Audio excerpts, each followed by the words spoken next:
Good evening and welcome to Lowell Observatory's live coverage and ongoing coverage of our celebration of the 125th anniversary of the historic Clark Refractor. I'm sitting inside of the Clark Dome right now with some special guests here. Dr. Phil Massey, one of our eminent scientists here at Lowell, is going to join us a little bit later on. And then also out of the picture is Sarah Bircher, who runs our outreach program. And Sarah also has a special role tonight because she has Jupiter through the Clark telescope. And we're going to show you live views when we can. The humidity is getting pretty high, so we might have to cut out, but we'll do what we can.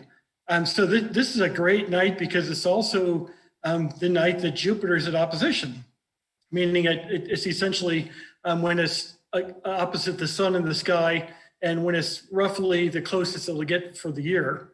And so it's a great time to look at Jupiter. And so tonight's celebration of the Clark, we're going to kind of focus on imaging and how we've imaged stuff through the telescope through the year, starting with Percival Lowell in 1896, July 23rd, 1896, when he first used this telescope. And we'll talk about how they first imaged and then how that evolved through time, from just looking through an eyepiece and sketching by hand to taking pictures. And then we'll kind of go into the modern era and look at how we do it today. And we've got the best person to talk about that because the instrument of choice today at the observatory, our flagship telescope, is our Lowell Discovery Telescope. And Phil Massey is the one that designed the camera for it. And he's going to talk about it. It's a spectacular instrument. So thanks for joining us tonight. I understand we have a bit of an echo. It might be because we're inside of this old telescope that's kind of echoing here, but we'll try to get that squared away. If you have questions throughout tonight, just write them in the comments section, and our staff will get them to us. We'll try to answer those as we go along. This is just a kind of a fun, informal celebration of one of the most storied telescopes really in the world. This 125-year-old refractor behind me was used for research for decades, starting with Percival Lowell's trying to prove that there is life on Mars, intelligent life on Mars. The first evidence of the expanding universe was done with this telescope. Apollo astronauts prepared for their missions to the moon with this telescope. Scientists working with artists created maps of the moon. It's got a really long heritage. And the heritage continues today. It's not used for research anymore, but we use it to inspire people from around the world about space. Being able to, not during the daytime, see this telescope and understand how it works, and then nighttime to be able to look through this is really neat. So, in COVID times, we're a little bit limited on how much we can use it. But once we get back to quote unquote normal, everybody will be able to come in and start using this special telescope again. So our celebrations, we've been doing these every month, and every month we have a different topic. Tonight, we have something special besides talking about imaging. We also have a trivia giveaway, and we'll talk about that in a couple minutes. So let me pull up a PowerPoint program. And I'm not sure if I mentioned it, but my name is Kevin Schindler, and I'm the Historian and Public Information Officer here at Lowell Observatory. And I get to do this stuff and get paid for it, so it's really pretty fun to talk to our astronomers and sit in a place of heritage like this. So I'm going to start with this kind of fun cartoon. One of our former volunteers, her husband gave this to me years ago, and it captures the spirit of tonight. We have Jupit, Jupiter, and Jupitest. And so I think tonight we should be able to see Jupitest at least a little bit. This is what we're going to be giving away later. This is a watercolor by Dr. Alma Ruiz Velasco, an astronomer who used to work here at the observatory and now is doing her own space art. And so later on, we're going to bring this back on. We're going to ask a trivia question, and the first person to respond will get this piece. So we're going to take before I start talking, Sarah, you might have heard her whisper. She has to move the dome because the telescope is moving to keep up with the Earth's rotation, but the dome doesn't. So after a while, if we don't move the dome, the telescope eventually is looking at the ceiling, which isn't very exciting to look at. So I'll stop talking for a second. It's going to get really loud for just a few seconds. That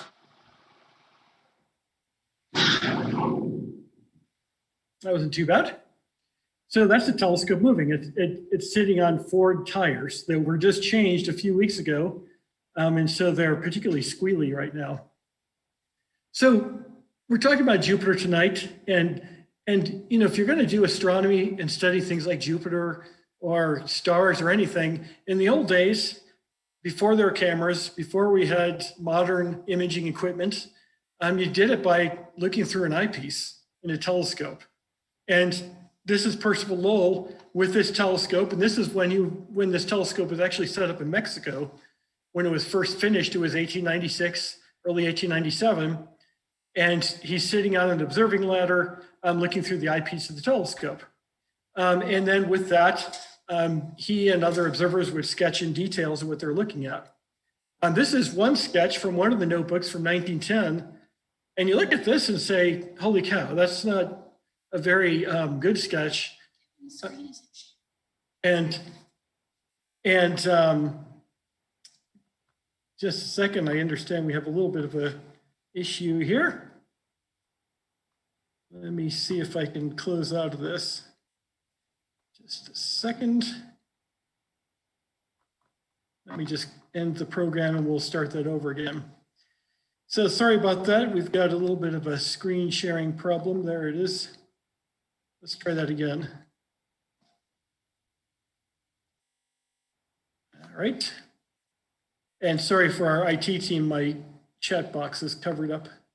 So let me just go back to this picture right here.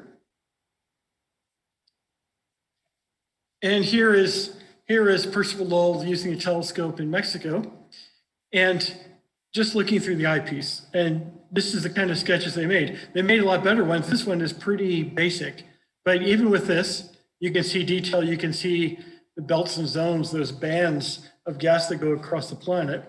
This is a drawing from 1910. Let's look at another one. This one was done, you can look, if you look closely, it says 1927 AD. This is kind of a neat drawing. It was not done with this telescope, but it certainly has a connection here. This was drawn by a farmer in Kansas. His name was Clyde Tombaugh. And when he wasn't farming in the day, what else is there to do on the farm? He built his own telescopes and set them up at night and made drawings of the planets. And in 1928, he sent this drawing, along with some others, to the director here at Lowell Observatory, VM Slipher, and said, hey, what do you think about these drawings? Are they any good? And what ensued was a back and forth correspondence that led to VM Slipher inviting Clyde Tombaugh to work here at the observatory. And within a couple of years, he discovered Pluto. So Clyde Tombaugh coming here started with him sending sketches of Jupiter, this particular sketch and some others. So the sketching was fine. It was the best you could do. But as time went on, astronomers started to use cameras. And this really changed the quality of the imaging you get. Because one of the things with making drawings is it's very subjective. You know, how good of an artist you are. If you believe you're seeing something, it might transition into drawing things that aren't necessarily there. And that's certainly an important thing when we talk about the canals of Mars. And we know today that the canals that Percival and others were drawing simply are not there. They're optical illusions. And so, using cameras, it's a little bit more objective. And so here is a camera. And, for those who have used cameras today, you think about your phone, you just push a button. If we go back a few decades, you held an actual camera, pushed a button, and a shutter opened just for a split second, and you captured an image. Well, in astronomy, the cameras look more like this. This is a scientist named E.C. Slipher, and E.C. Slipher was a fabulous astrophotographer, and he developed a lot of astro techniques, including early stacking of images, which is critical in today's research. So here's EC Slipher, and this long thing, this is a camera. If you look at the very end, you can just barely see there's a plate holder down here. A plate is glass, and that's how in the old days you would capture an image. We think of, in sort of more modern times, pieces of film. These plates were essentially pieces of film. They had emulsion on one side. And so you would put a plate in the end of that camera, and this is how you would take a picture. And he's holding, you can see right here in his hand, he's holding essentially the shutter control. So he might take pictures that are a few seconds long, or he might take pictures that are minutes. It just varies depending on what kind of detail is he's getting, the quality of the seeing conditions that night, and so on. So this was really important development. And once they could start taking pictures, we were able to get a lot more detail like this. And you can see Jupiter now. You can see a lot more detail, belts and zones. We can see the dark spot here in a couple of these features. And you can see, like in the upper half of these pictures, if you look closely, I mean, this is 100 years ago almost. And so these pictures are pretty basic by today's standards, but you can still see a lot of detail in those zones. So they're able to learn, really advance a lot more. And that's how this telescope was used. That's how they captured images. Years later, when CCD devices came along, this telescope wasn't really used for research anymore. That technology was used on other telescopes. And a little bit later, Dr. Massey is going to come in, and we'll talk about that a little bit. So a lot of really great ways they imaged it. And when you look at these early drawings and these pictures, it really harkens back to an earlier time of astronomy. I don't know, some might call it romantic, but it was pretty darn cold in these domes. And sitting there trying to sketch by hand and being accurate in the middle of the night, it was challenging. And so, we've come a long way. Digital imaging it's worlds different, magnitudes better what they used to be able to do in the old days. So let's take a stop there. We're going to be going until 10:15, so we have a lot of things to talk about. What I want to do is just cut in with our team and see if we're seeing a live image of Jupiter. I can't see the whole screen, so I'm not sure what the viewers are seeing.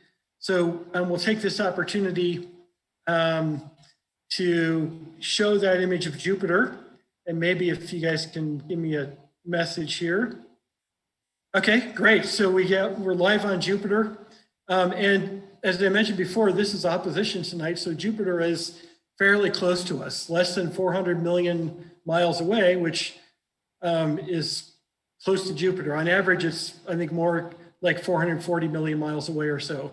So a pretty decent approach tonight. What we're seeing through the telescope, it's going to look kind of fuzzy. We're looking through the Earth's atmosphere, plus it's very humid tonight, almost on the edge of where we have to close down because it can fog up the telescope optics. But it's neat to be able to look at Jupiter, and even though you're not here, you're kind of seeing it through the Clark telescope, so that's pretty fun. So when we talk about Jupiter, one of the most well-known aspects of it probably, a lot of folks, if you've looked at it, even through binoculars, you can make out Jupiter and see some of the belts and zones if you can hold steady and you have some decent binoculars. Another well-known feature of Jupiter is the Great Red Spot. And the Great Red Spot is this huge storm.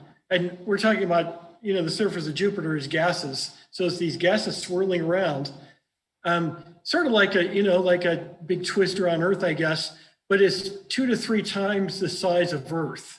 And so, this is like, super duper storm in the solar system. And it's been, astronomers have been studying it since Galileo first pointed a telescope in the sky to study astronomy things. So I'm going to bring on Alma right now, Alma Ruiz Velasco. was an astronomer here at Lowell for several years, worked in our education program, and now Alma is taking a different approach to life. She's doing astro art, and this is one of the pieces she's created. And we're going to be auctioning it off, or doing a trivia question in just a minute. But first, Alma, why don't you tell us a little bit about this piece and what it represents and how you made it? Hello, Kevin, and thank you very much for letting me be here. So this was kind of practice, because I started to take a watercolor class that was specific to do mosaic, and I was trying to do a picture of Jupiter, but not in the traditional way that you paint Jupiter and made the stripes, and I wanted to make something different. So I was inspired by the images of the Juno mission that zoom in into that storm, and you can see all these details, but I wanted to make it with these little squares. So with watercolor, it's very interesting the way it behaves, because it varies the amount of water and pigment. So every little square will have some different tone. And I actually have the print right here. So of course you've seen your page, but this is the one. So this is a replica, is a print from the original, but it's made on watercolor paper. So it looks like the original. I will sign it in the back, so for whoever earns this one, and you can frame it, and I hope you appreciate this new view of Jupiter and the storm. That's great, and thanks so much for being part of our program tonight and making that kind donation. So now for our trivia question, the first person to answer wins. Is everybody ready? Okay. In what year, well, let me go back first. Galileo is often thought of as the first person to use a telescope to look at the skies. We don't know if that's necessarily true, but he seems to be the first one, at least to know, to point it up and to record what he was observing. So the question is, in what year did Galileo first point the telescope to the sky and record what he was seeing?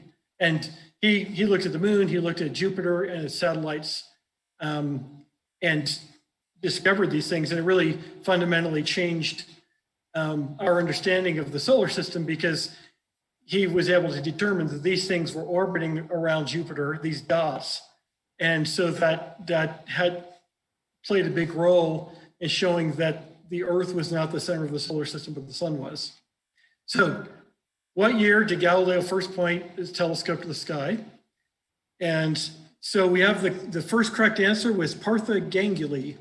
And I apologize if I mispronounced that. So congratulations, Partha. And our crack team behind the scenes will be in contact with you to get your contact information and send that to you. So thanks for joining us tonight and getting that. All right, so let's move on here.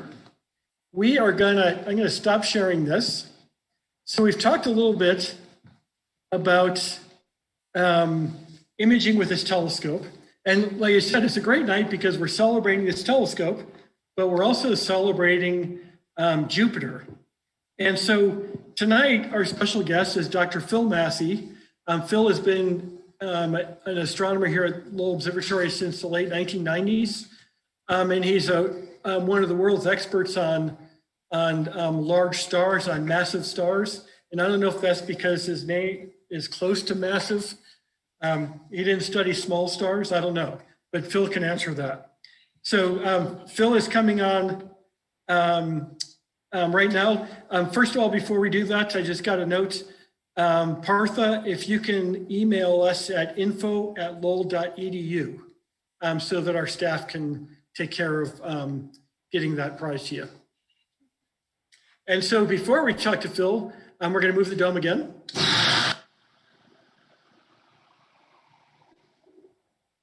Okay, so come on over, Phil. It's a pleasure to have you here tonight. Hi, Kevin. How you doing? Hello, Doing great. everyone. And this is really fun because, you know, I'm the historian here at Lowell Observatory, but one of the most important things for me is looking at the history as not just, you know, something that happened in the past, but as the foundation for what we're doing today. And in this case, you know, we've talked about imaging using it with the Clark telescope, from just doing it by hand to using cameras. And of course, the technique is a little bit different today. And so why don't you tell us a little bit about that? Well, before I do that, I in defense of imaging in the old way, this was true for me, and I think it may be true for many astronomers. I decided to be an astronomer when I was looking through a small telescope as a kid at Saturn. And I thought, wow, this is really cool. If I could get paid for doing this when I grow up, this is what I want to do. So there's a lot to be said still for looking at things. And, you know, that's one of the reasons why we have such a strong outreach program here, because going back to our founder, Percival, he said, what's the point of doing research unless we share it with everybody and inspire people about the cosmos? And that's our mission today, is to share discovery, the thrill of discovery that astronomers like you make, that other scientists make, and being able to look through this telescope while our science is done with modern digital equipment, being able to look through an eyepiece just like you did, just like Neil Armstrong did at the Lowell Discovery Telescope when he was here years ago for the first light celebration. It's inspiring. And when you look through an eyepiece, it doesn't matter how many people are around you. When you're looking through it, it's just you and what you're looking at. And it's a real intimate connection. So that's a great point. So you were inspired by that. You were inspired by the Apollo missions and by looking through a small telescope. But your science today, you carry it out a little bit differently than that. That's true. I should explain that even though we're talking about Jupiter tonight and how imaging has changed, I know really nothing about how people image planets these days. I assume that the big thing is the fact that we can go to them. Yeah. And that certainly makes it a lot easier to see what's going on. I work on massive stars in nearby galaxies, along with my research group, Catherine Nugent and Aaron Andland. And we use telescopes, not just the Lowell Discovery Telescope, but also these beautiful telescopes down in Chile and in southern Arizona. And we go wherever we need to go in order to get our observations. And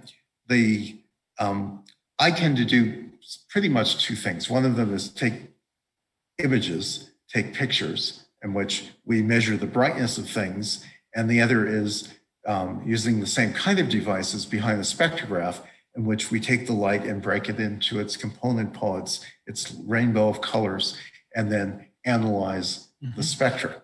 And during my lifetime, when I first started doing science as an undergraduate, I was privileged to get to use the 40-inch Schmidt telescope on Mount Palomar. And this was my first light image. I know this will be difficult to see, but I just want you to get an idea of how large this photographic plate is. It's 14 inches on the side, and it's an image of a cluster of galaxies. And it's just was an incredible experience to take an image like this on the glass plate. First, you had to take the glass plate and put it in. Since the focal plane of this telescope was curved, you didn't want the plate to break while you were exposing. And so the first thing you would do is you put it in this device that bent the plate to twice the radius of curvature of what you were going to use. And if it broke, well, you had to do some cleanup. But if it survived that, it probably would survive taking the exposure, and you could put it in the plate holder and take it. Then you'd have to take it into the darkroom and develop it. And now we use these digital detectors. In your digital cameras, you have little CMOS detectors that are about this big. And when CCDs first came along in the early 1980s, I wasn't really too impressed because they were tiny little things. And and compare that to one of these photographic plates. But it was really convenient that in order to analyze the data on that plate, you would have to take it and put it on a device that allowed you to measure the density of the plate. And then you probably saw there were calibration spots on that, and that would allow us to convert it to intensity. Instead, these detectors, these digital detectors, are linear. So if you put twice as much light on them, you get twice as much signal. And astronomers aren't really that interested in pretty pictures per se, but they want to measure what they're observing. And so these digital detectors let us do this very conveniently. And so we can, at the telescope, take an image and see how many photons we detected from that object that we were looking at. So how big of an improvement was that? You know, that the early days of CCDs? Well, I remember being on Mount Palomar, and Steve Scheckman, who is one of the world's greatest instrumentalists, happened to be observing on the 200-inch telescope. And he was a grad student at the time, and he was talking about this was going to be the future. And I had seen one picture taken by a CCD and Sky telescope that was this highly pixelated image. And I thought, well, that's garbage. Yeah. Who's ever going to use that? I have a long history of being wrong about things like this. I thought the internet was a passing fad, and I didn't see why you'd ever want one computer talking to another. But it's, but certainly these detectors have totally revolutionized astronomy. A photographic plate like that is capable of detecting about 0.5% of the light that actually falls on it. These CCDs are capable of detecting 90% of the light that falls on them. And the big thing is, again, they're linear. Twice as much signal, twice as much light, twice as much signal out. And so it allows us to, it was a complete game changer. Could you ballpark like the amount of time it took to get an image before on the plates, between having to load the plates and do the image and develop and everything, compared to capturing it with the imager today? I think it's worse now, Kevin, because it's not just, you don't just take the image and you got your numbers, because it takes days to weeks to analyze, to reduce the data properly, and then to measure these things. For one thing, we're doing things that we would never have done before, right? Because we're measuring, the brightness of 1 million stars in the Andromeda galaxy.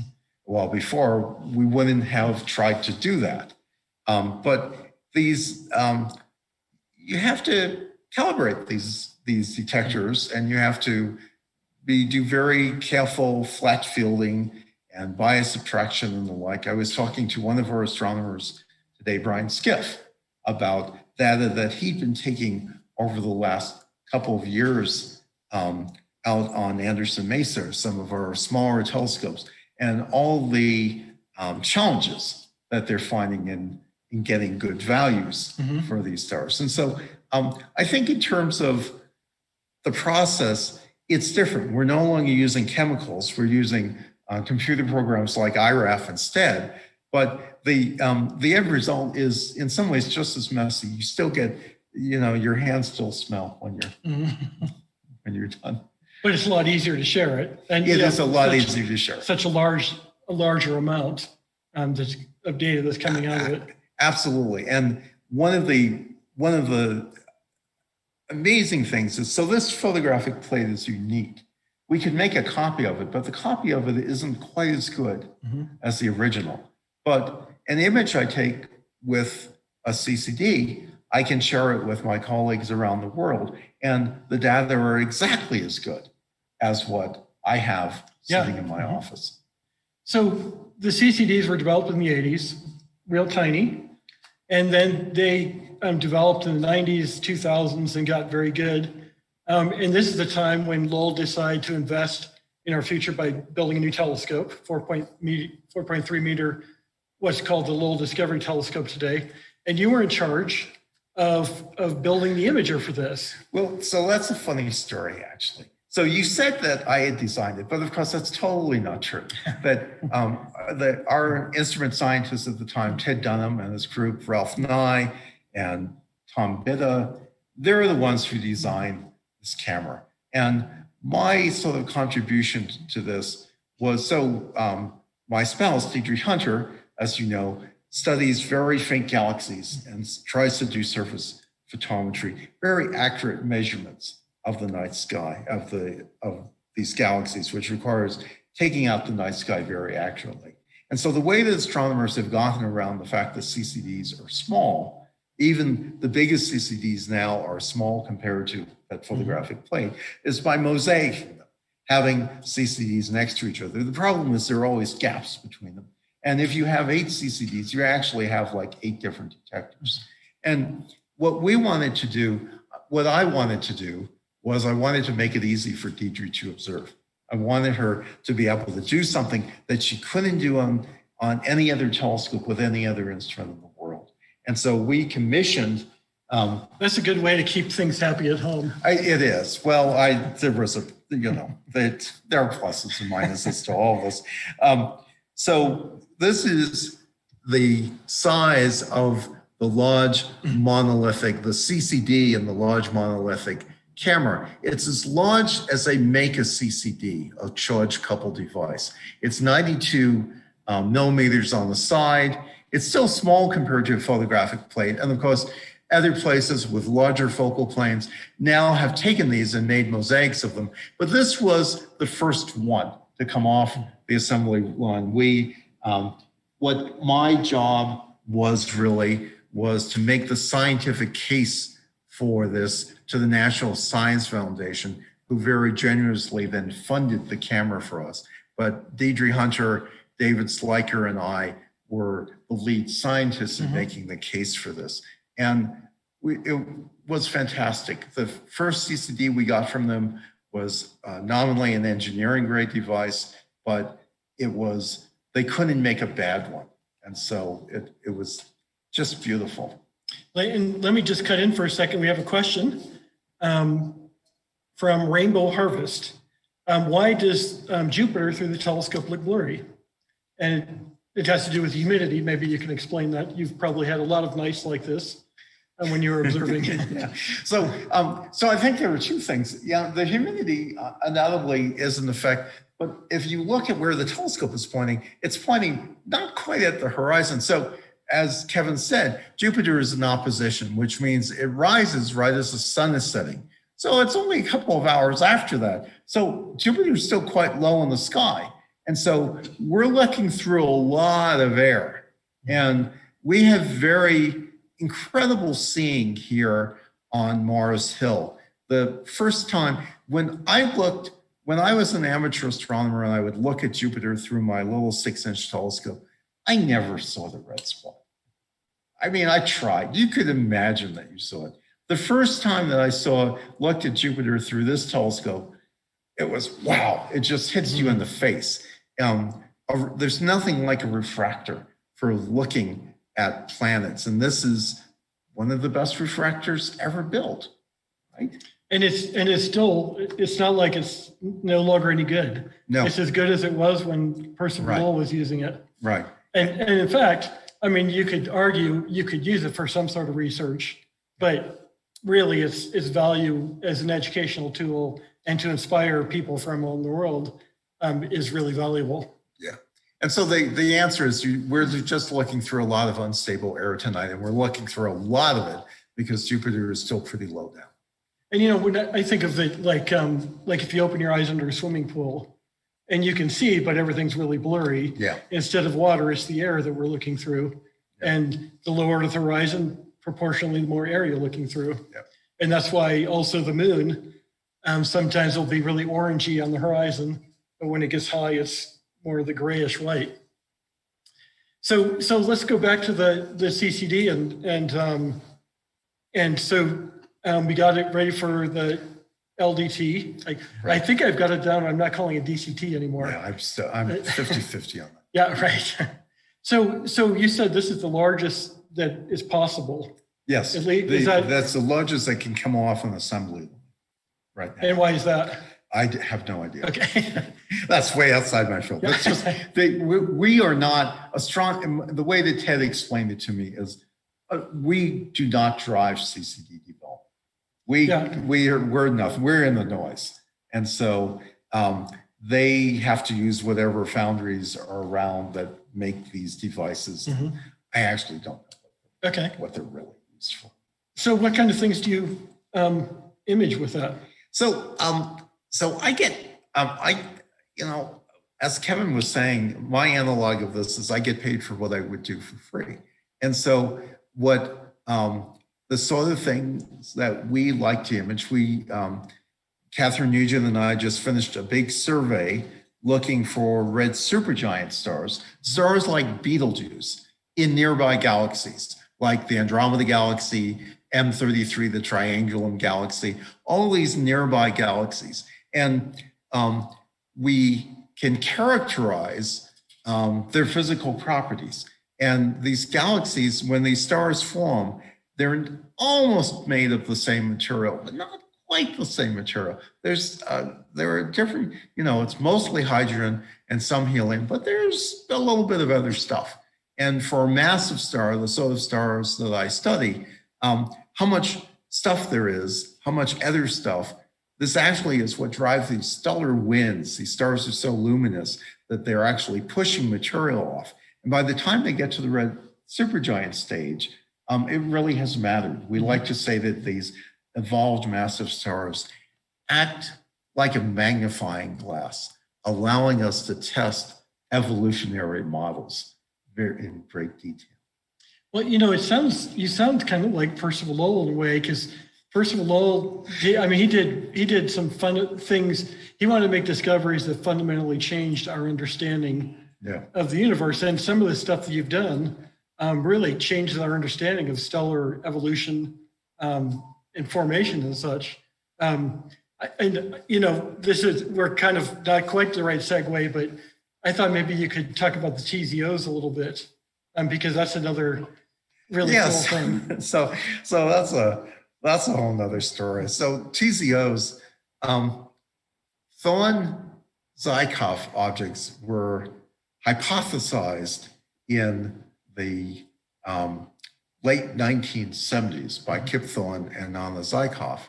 And the idea was you would have two massive stars and they'd be a binary state. And one star the more massive one would evolve faster and it would blow up as a supernova and it would leave behind a neutron star. The other star, they're probably still connected at this point. The other star expands into a red supergiant phase and it gets much bigger. A red supergiant, if you plunked it down, a large one, if you plunk it down where the sun is, its outer surfaces would extend out past the orbit of Jupiter. And it might engulf the neutron star. And so theoretically, you might have these objects where you have a neutron star disguised as a red supergiant because it has this sort of red supergiant envelope around it. But what would be going on inside would be incredibly cool. That's why Kip Thorne was interested in this, and Zykov, the physicist. And you could get these nuclear reactions that you would not get under any other circumstances. And you would make these very proton-rich elements. So this was just an idea they had, and they wrote some papers on it, and other people wrote about what you might. The only way you would detect them is from these having very slight differences in abundances of elements that are not household names like rubidium and molybdenum. And Emily Levesque was a summer student of mine a long time ago, many moons ago. And she and I studied red supergiants, and she and I kept working together. And a couple of years after she was my student, we discovered some weird red supergiants that I won't go into the details of why they were weird, but they were weird. And Emily got an email from Anna Zykov saying, hey, do you know about these Thorne-Zykov objects? Because maybe your weird stars are Tzos. And Emily thought this was really neat, and I thought it was complete garbage. But I thought, absolutely. But Emily is very persuasive, and she convinced me that we needed to write an observing proposal to go down to Chile and try to get some very high dispersion spectra. It's the only way you could tell. You need very high dispersion to do this, to be able to measure these rare elements. And of course, they turned us down because it's a garbage project. But then we kept trying, and eventually they got tired of us and they gave us the time. And we went down and we found one. We found one that seems very different than all the others. With that on the edge, let's stop for a second because I think Sarah has to move the dome. Hey.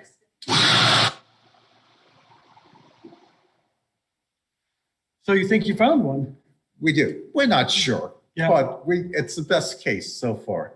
And Emily actually organized this great meeting at the AAS meeting, the American Astronomical Society meeting back in June, in which Kip Thorne gave the introductory talk, and Emily had invited me to talk about our discovery, and then Anna Zykov finished the talk. And it was just so great to hear both of them talk, and especially to hear the perspective of how they came. And of course, there were lots of other great talks at this, but it was a fun little 2-day workshop. Have any other candidates been identified yet? There has been one other candidate that has been suggested for being one, and we think we've picked out some others that we might want to go take a look at one of these days. I'm still not convinced that they exist, but Fun little thing to do on the side. It's a fun little thing to do on the side. Well, Dr. Massey, we've got just a few minutes left, 3 or 4 minutes. Let's go back and talk a little bit more about Jupiter. When was the first time you looked at Jupiter? Was it with that little telescope when you were growing up? Yes, it must have been. I remember Saturn. I don't remember looking at Jupiter with it. It was a friend's telescope, but we must have looked at Jupiter. Yeah. And of course, the coolest thing about Jupiter, because usually you can't see the red spot, but you could see the bands and you can see the moons, and the moons really do move around. It's really cool. And it's really nice today because you can get on the internet and for any given night, look at the position of the moons. Yeah. So if you have a small telescope, you can go out, look at and know exactly which moons you're looking at. Should we show them Joe's great image of Jupiter? Do we have time for that? I'm not sure how to get it. It's in that thing. Oh, okay. Right. Yeah, let's end with that image. We're gonna share the screen again and bring this back up. So our colleague Joe Lama took a really nice image of Jupiter with the LDT and LMI. That's not it. That's one that I took, and I'm pretty proud of it. It's not bad. And you can see the 4 moons there, which I have carefully labeled.